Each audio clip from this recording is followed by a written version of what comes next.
Estamos vivendo numa época absurdamente surreal, em que nós não podemos mais nos referir aos homens ou às mulheres, querem nos obrigar a falar todes. E o pior é quando nos deparamos com essas bizarrices na vida real, numa homenagem ao Dia da Mulher feito por um homem vestido de mulher ou então com homens massacrando mulheres nos esportes, por exemplo.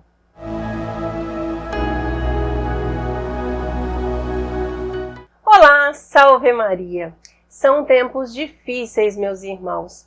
No Canadá, a Suprema Corte condenou um pai por violência familiar depois que ele se recusou a chamar a sua filha de menino.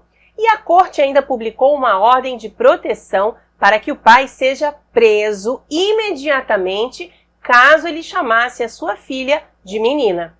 Nos Estados Unidos, o estado da Califórnia aprovou uma lei que prevê multa e prisão por até 1 ano para quem deliberadamente e repetidamente usasse os pronomes que não respeitassem os gêneros neutros.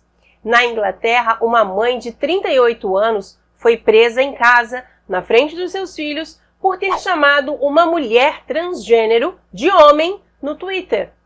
E aqui no Brasil não é diferente. O termo homofóbico é constantemente usado para recriminar pessoas de bem, religiosos, influencers e pessoas comuns que se recusam a adotar a linguagem de gênero.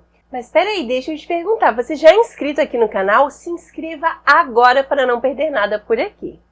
Em 12 de novembro de 2020, o Colégio Liceu Franco-Brasileiro enviou uma carta aos pais dos alunos dizendo que adotaria a nomenclatura de gênero em seu vocabulário nas comunicações oficiais da escola, com o pretexto de renovar o seu compromisso com a promoção do respeito à diversidade. A nova linguagem adotada pela escola pretende combater o machismo e o sexismo contra as crianças que não se identificam como homem ou mulher. Um exemplo desse tipo de linguagem é escrever queridos alunos, para que não se defina pelo idioma o masculino ou o feminino. Quanta burrice! Tudo é opressão no Brasil de hoje. Poderíamos dizer que é um fenômeno mundial, mas o brasileiro exagera, vamos combinar. Qualquer coisa ofende, magoa, machuca.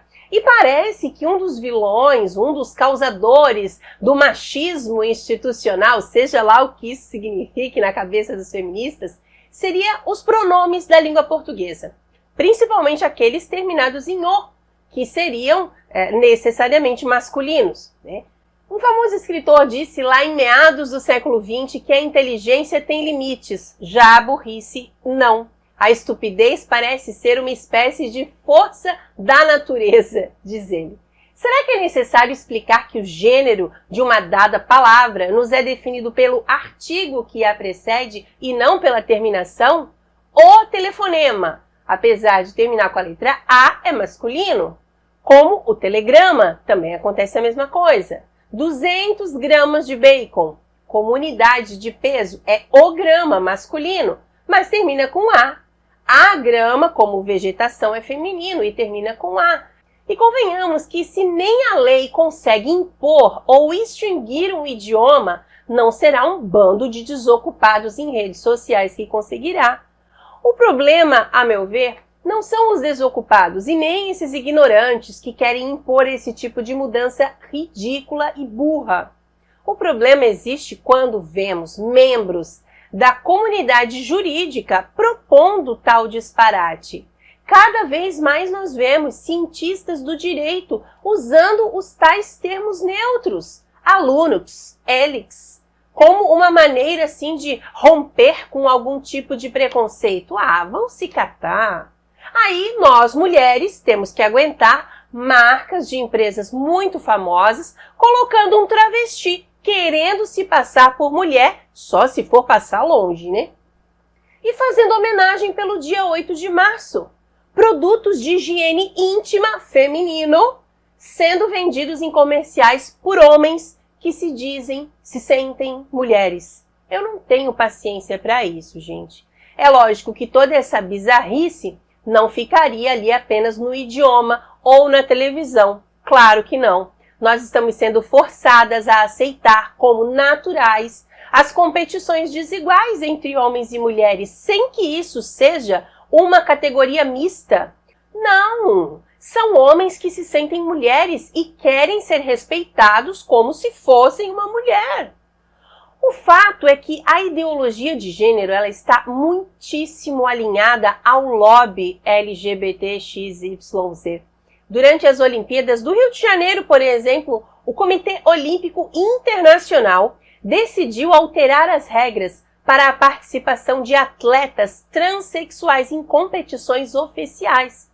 E desde então, o comitê entende que a cirurgia de troca de sexo não é mais necessária, passando a exigir dos atletas apenas o controle do nível de testosterona. Olha só, pelo menos 12 meses antes da competição. Mas qual é a consequência disto?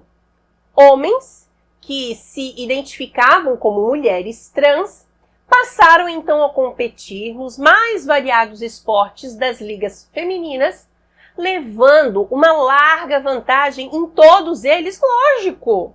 Os homens nascem com muitas diferenças gritantes no seu corpo e quando amadurecem, as diferenças ficam ainda mais visíveis.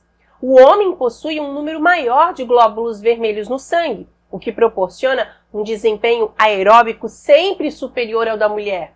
A densidade óssea do homem é mais estruturada. De um modo geral, os homens eles pesam mais do que as mulheres, né? E por isso, claro, eles têm mais força física por causa da simples biologia. Simples detalhe. E além disso, o desempenho cardíaco do homem é também superior, atingindo débitos cardíacos maiores do que a mulher.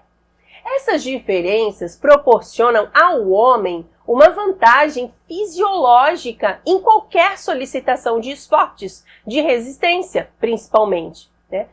Esse é o caso do Craig Telfer, um jovem velocista americano inexpressivo nas competições masculinas. Ninguém sabia quem era ele. Ele se tornou um fenômeno das pistas depois de mudar o seu nome para Sissy. Após isso, então, ele se tornou o primeiro campeão transexual no torneio universitário de atletismo feminino, logo na primeira participação. Outro caso bem conhecido é o da lutadora Fallon Fox, que é o ex-Boyd Burton do UFC. Quando homem, Boyd ele serviu na Marinha, onde ele teve um treinamento militar e também trabalhou como motorista de caminhão em Chicago. No UFC, competindo com mulheres, o seu retrospecto impressiona. Foram 5 vitórias em 6 embates. A última vitória, em 2014, por nocaute, veio com apenas 2 minutos e meio do primeiro round. Foi o tempo suficiente para a adversária sofrer uma concussão e fraturar o osso orbital do crânio. Esse caso ganhou grande repercussão e gerou uma resistência, lógico, nas outras lutadoras, entre elas a estrela Ronda Rousey, que se recusou a enfrentar esse homem que se sente mulher, assim como a brasileira Betty Correia também se recusou. Então, sem rivais, ele não disputa uma luta na categoria feminina desde 2014. E em 2017, a Superliga Feminina de Vôlei recebeu seu primeiro atleta transexual, é Tiffany Abreu, que nasceu com o nome de Rodrigo e trocou de sexo aos 28 anos quando ainda jogava voleibol masculino em pequenas ligas da Europa. Quando era um atleta masculino, Rodrigo nunca obteve destaque nas competições em que ele atuou, mas a sua performance na Superliga Feminina foi bem diferente. Ele rapidamente se tornou um grande sucesso. Mas eu me pergunto, onde é que nós vamos parar, minha gente?